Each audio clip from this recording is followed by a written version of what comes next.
Howdy all, I'm Adam the Renaissance Nerd, and welcome back to my review of Skeleton Crew. We're on episode 5, the Christmas Eve episode. They had the retardation to actually air an episode on Christmas Eve. I bet they thought everybody's going to gather around their TV and they were going to watch it with your family. And I bet nobody watched. You know how I know that? Because it hasn't even rated on Samba once since it premiered.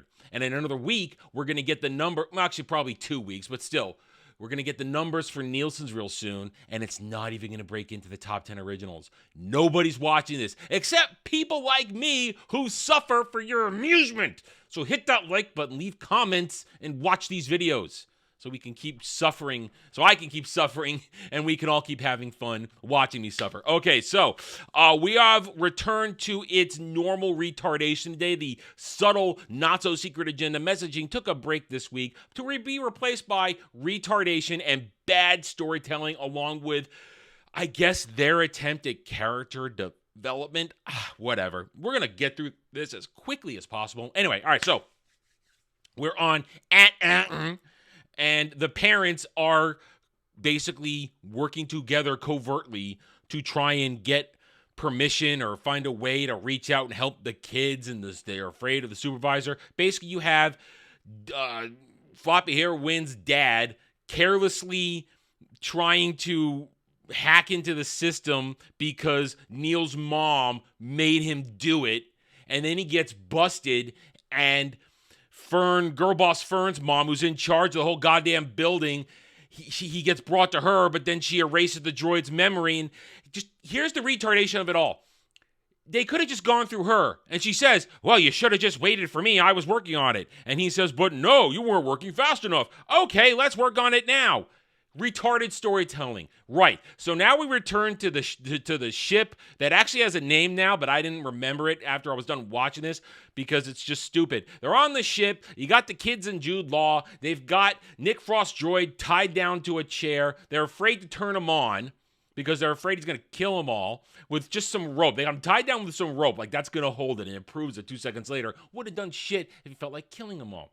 Right. So they turn him back on. They have changed some, KB with two moms has decided to rewire, I can speak, I swear to God, rewire his program so that he doesn't have a short out and attack, and they managed to get him to reveal the truth, and that he was the droid to some pirate whose name I don't remember already, but he's some famous pirate that Jude Law goes on and on and on about, but guess what?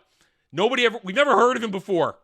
But Adam, Disney Star Wars is writing new lore. No, they're writing fan fiction.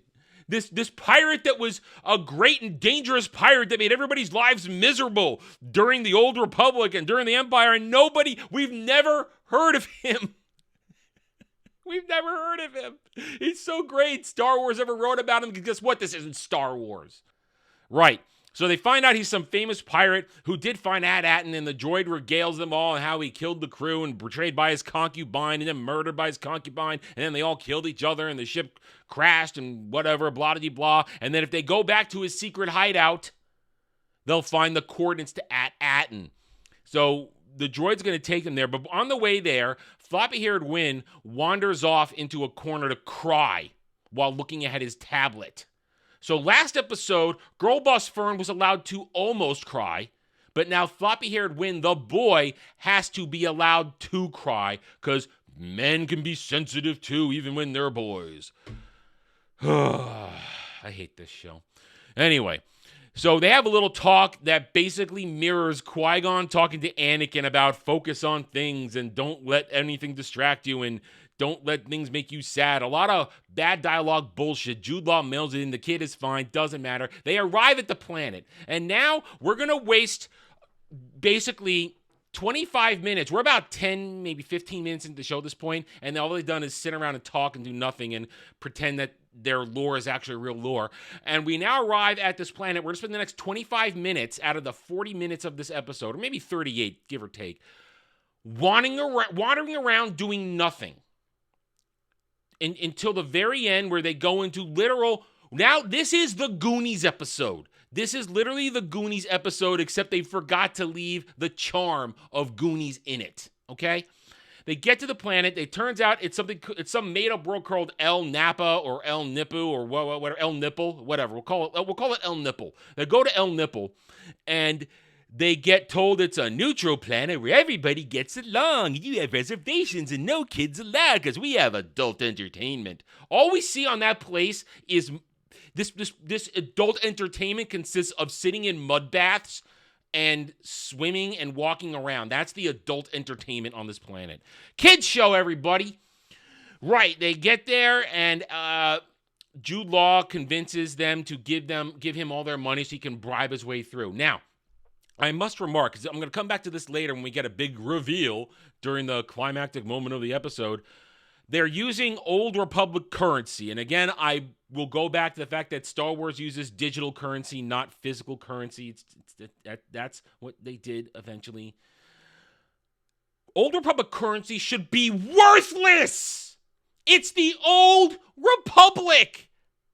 It's not Imperial currency. It's not New Republic currency. Hell, Old Republic currency was worthless in the Old Republic when you were in the Outer Territories, the Outer Rim.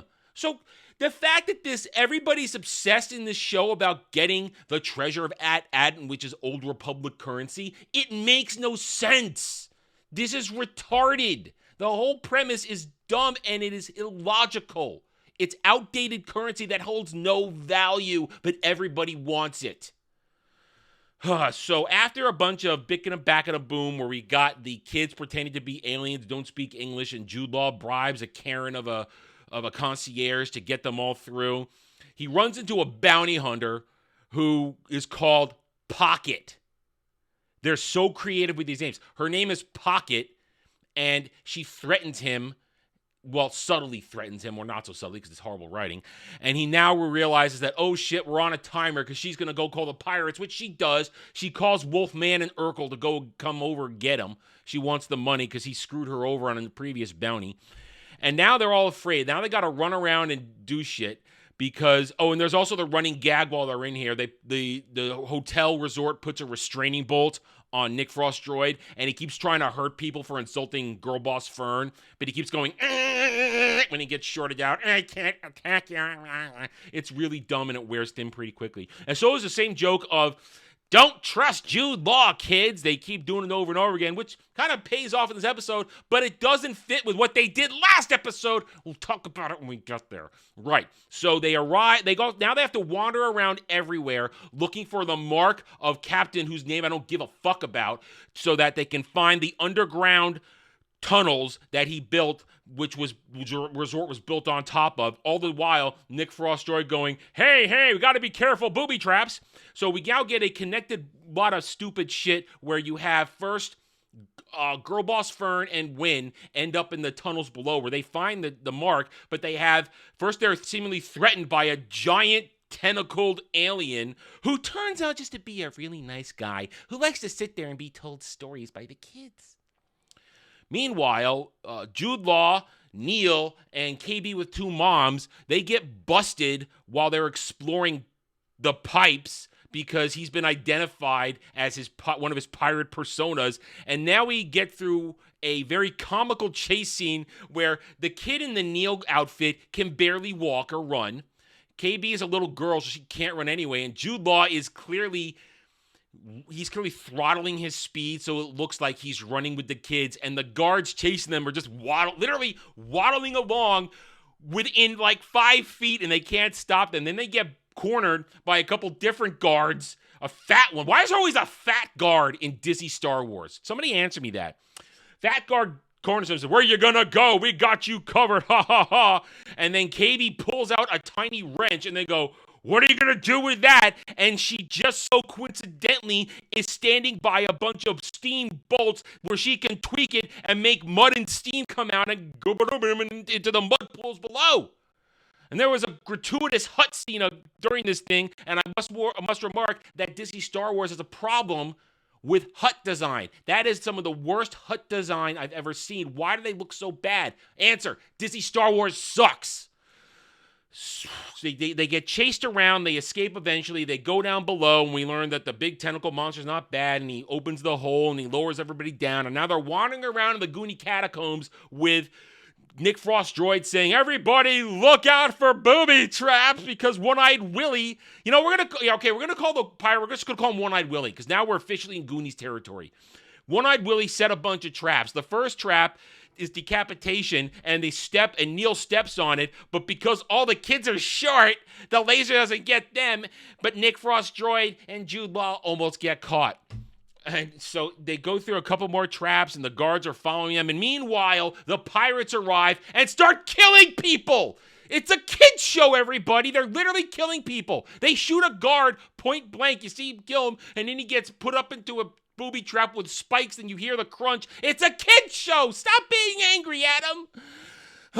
So the kids and Jude Law and Nick Frost drive arrive at a dead end, a giant acid pool, and they have a conversation. It's supposed to be, sacrifice what you love in order to get access. And of course, KB with two moms, because of course two moms would have her think, human life is so important. We can't sacrifice one of ourselves, until they all figure out, thanks to Girl Boss Fern having a genius moment, because only Girl Boss Fern can figure it out, because Jude Law can't do anything because she's the captain.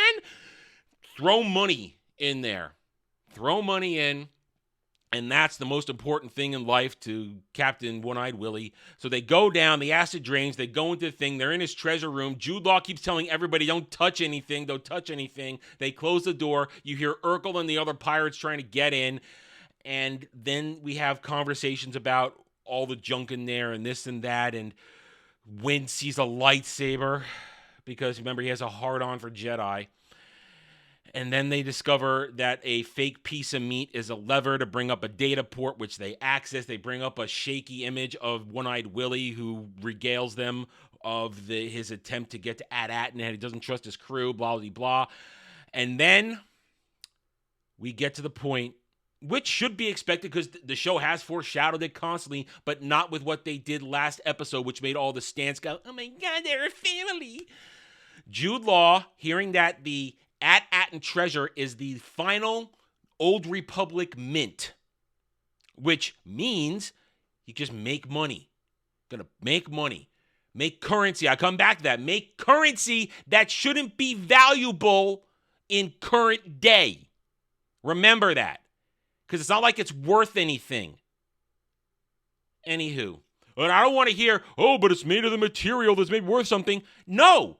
That planet is not a mining planet. Whatever material, whatever hard currency they use in this stupidity isn't there. It's a mint. They literally are just making the money. It's fake. It's called inflation.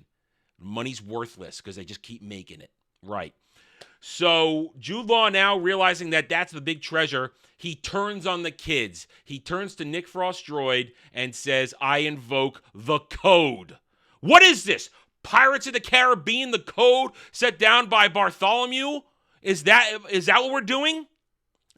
So we're just ripping it straight from Pirates of the Caribbean. There's a pirate code in Disney Star Wars, everybody, that he can challenge for the captain's seat. And Nick Frost droid can't stop him, even though they have this constant annoying dynamic where Girl Boss Fern is constantly yelling at him, I'm the captain, listen to me. So now he's finally had enough. He invokes it, and it's a fight to the death. And all the kids are like, no, we trusted you. And she's like, you can't. She actually says, you can't fight me. I'm a kid. You're an adult. It's not fair. And they have KB with two moms. She cries, and Wynn runs away and get the lightsaber. And Neil's basically going crying. And then you got Jude Law puts the knife to her throat and says, just yield. I don't want to actually have to hurt you. Just yield. And what happens is, here comes Wynn with the lightsaber. He's like, let her go. And you can see right away, he's holding it upside down. So when he ignites it, it goes off and he goes, and he loses it and it tumbles over across the floor. And then he runs and hides and cowers like a kid should. And then Girl Boss Fern is forced to capitulate and yield. Now, Jude Law is captain. He orders Nick Frost droid to take them prisoner for mutiny or mutinous intent. But then, Wynn remembers one of the pressure plate booby traps, and he hits it, and they all fall through the floor, which is ridiculous because we've seen from the other booby traps in this One-Eyed Willy Goonies, fake Goonies Wonderland, they all lead to death. So the fact that that's the escape plan is retarded because they should be dead. But they're not going to be, I'm sure. And then Jude Law force yoinks the lightsaber and you hear him ignite it and episode over. That's it.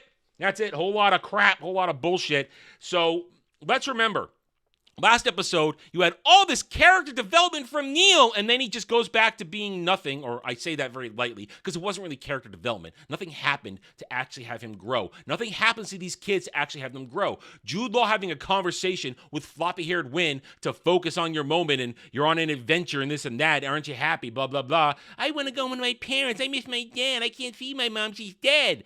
But just focus on the adventure, and you'll get through it, blah-de-blah. It's boilerplate bullshit. There's no growth. There's no connection. And last week, when they were all hugging after he saved them from the not so threatening clans and groups that were fighting over there, all the stands are going, look, they're a family. Now, how you feeling about that family now, you bunch of window licking retards? They're not a family. There was no connection. They haven't actually done anything. They've been wandering around this Disney Star Wars world for a few days. Literally. When Bounty Hunter Chick calls the pirates, they arrive within 10 minutes by hyperspace. We're back to fast travel. When you are introduced this bounty hunter, she gets 2 scenes and she's gone. They don't develop her at all. Jude Law, he's going to get a whole episode in 2 weeks where we develop his character. Probably find out he's a washed-out Padawan from the Old Republic. But either way, there's no work here being done. Finn misses his dad. Fern is now coming to grips that it's a real adventure. Even though last week she was so afraid, this week she was back to girl bossing everybody around. And KB is just afraid to get moisture on her cybernetic parts. And then she'll have a little tear cry at the last second. There's no actual character work going on here. The story is flimsy. It's nothing. It's bullshit. And they're just making shit up, not realizing the contradictory aspects of currency that should be worthless because it's from another era. They don't get that. And also, like I said, this was a 43-minute show, more like 37, 38 minutes, adding all the credits they do. Nothing happened. They wander around. Oh, and I forgot to mention, kids show, guys, kids show. Kids show where Jude Law tells Nick Frost Droid once he's captain, to restore the acid trap while the pirates are right outside the door, and you hear them all screaming and dying. It's a kids show. Well, let's see where the kids show goes next week, because for now, I guess I'm done. Another horrible Disney Star Wars episode in the bag. It'll only get worse. This was 5. We got another 3 weeks of this horrible, horrible crap. But until then, I hope you enjoyed my rantings and ravings. Hit that like button, subscribe to this channel, and thank you, one and all, for watching this video. I appreciate your support, and I'll see you next week. Until then, take it easy. Thanks for watching, everyone. If you enjoyed the video, hit that like button, subscribe to the channel. Check out my gaming channel at Renaissance Nerd Arcade, and follow me on X Twitter under @TheRedNerd. Thanks again for watching. Take it easy.